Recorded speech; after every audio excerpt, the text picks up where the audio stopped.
அஸ்ஸலாமு அலைக்கும் வரஹ்மத்துல்லாஹி வபரகாத்துஹு. அன்பாத அனைத்து உறவுகளுக்கும் இனிய மாலை வணக்கம். இலங்கை அரசாங்கத்தால் நம்மளுக்கு பார்த்தீங்கன்னா 30,000 வீடுகள், இலங்கை அரசாங்கம் 30,000 வீடுகள் அனுருடைய ஆட்சியில் நல்லாட்சியில் இப்போ புதிய ஒரு திட்டம் கொண்டு வந்திருக்கிறாங்க. 30,000 வீடுகள் வழங்கும் திட்டம். சரியா? இது சம்பந்தமான ஒரு தகவல் ஒன்று இப்போ ரீசெண்டாக வெளியாகிச்சு. அதில் சூரியன் எஃப்எம்ஆலையும் ஒரு வீடியோ ஒன்று போட்டிருந்தாங்க. அந்த வீடியோவை நீங்கள் பார்த்தீங்களான்னு தெரியலை. நான் அதை கடைசியில் அட்டாச் பண்ணுறேன், பாருங்கள்.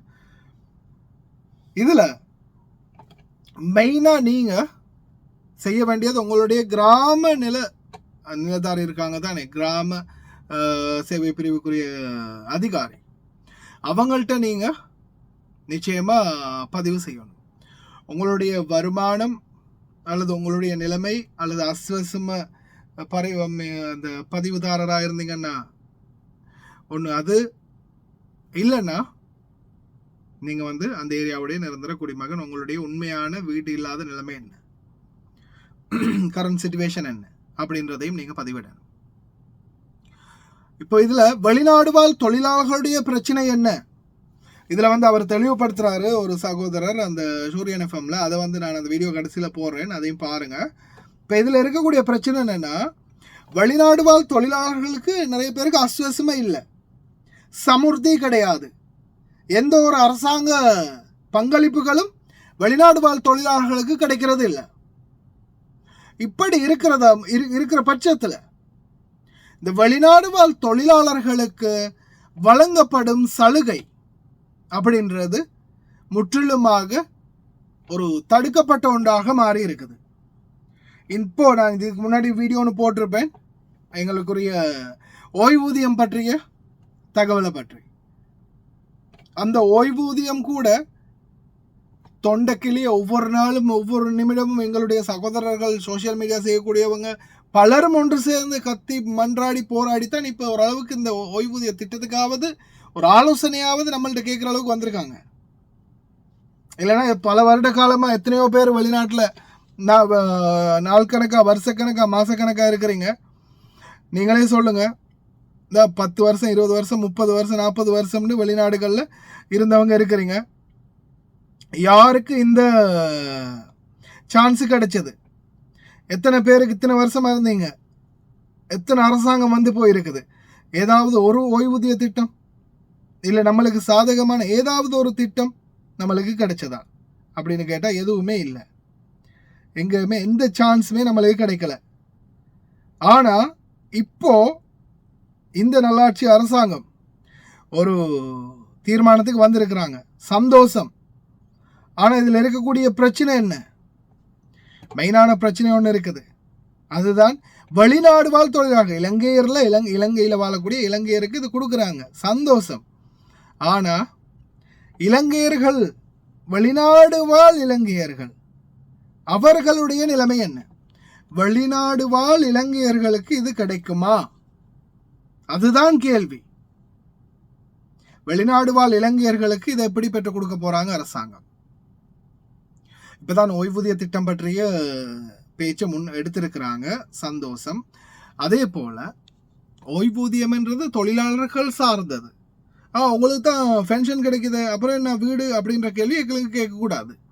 அது நாங்கள் இந்த நாட்டிலேருந்து கஷ்டப்பட்டு சம்பாதிச்சு டாலர் அனுப்புகிறோம் அரசாங்கத்துக்கு, அதற்கு நீங்கள் தரக்கூடிய ஒரு கூலி, ஒரு கைமாறு அப்படின்னு சொல்லலாம். அரசாங்கம் எங்களுக்கு செய்கிற கைமாறு, அரசாங்கத்தால் எங்களுக்கு செய்கிற கைமாறு அது இந்த ஓய்வூதியம் என்றது. ஆனால் வீடுன்றது எல்லாருக்கும் தேவைப்பட்ட ஒன்று. அதனால் வீடுன்றது எங்களுக்கு கிடைச்சே ஆகணும். அதுக்குரிய நடவடிக்கை என்ன?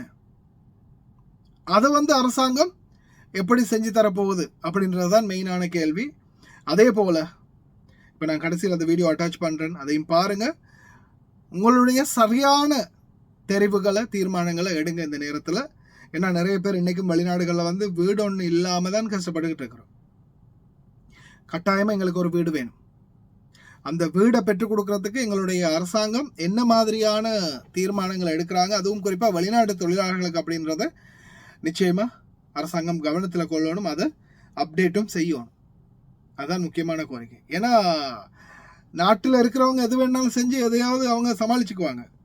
ஆனா வெளிநாடுகளில் இருக்கக்கூடிய தொழிலாளர்களுக்கு அரசாங்கம் ஏதாவது ஒரு வாய்ப்பை பெற்றுக் கொடுத்தா மட்டும்தான் உண்டே தவிர மற்றும்படி எதுவுமே நம்மளுக்கு சாத்தியமாகவோ சாதகமாகவோ கிடைக்காது. ஆனா இதுல மெயினா உங்களுக்கு ஒண்ணு சொல்லிக்கொள்றேன். உங்களுடைய கிராம நிலதாரிய, அதாவது உங்களுடைய கிராம உத்தியோகத்தர் ஜிஎஸ் அவரும் போய் கட்டாயம் பாருங்க.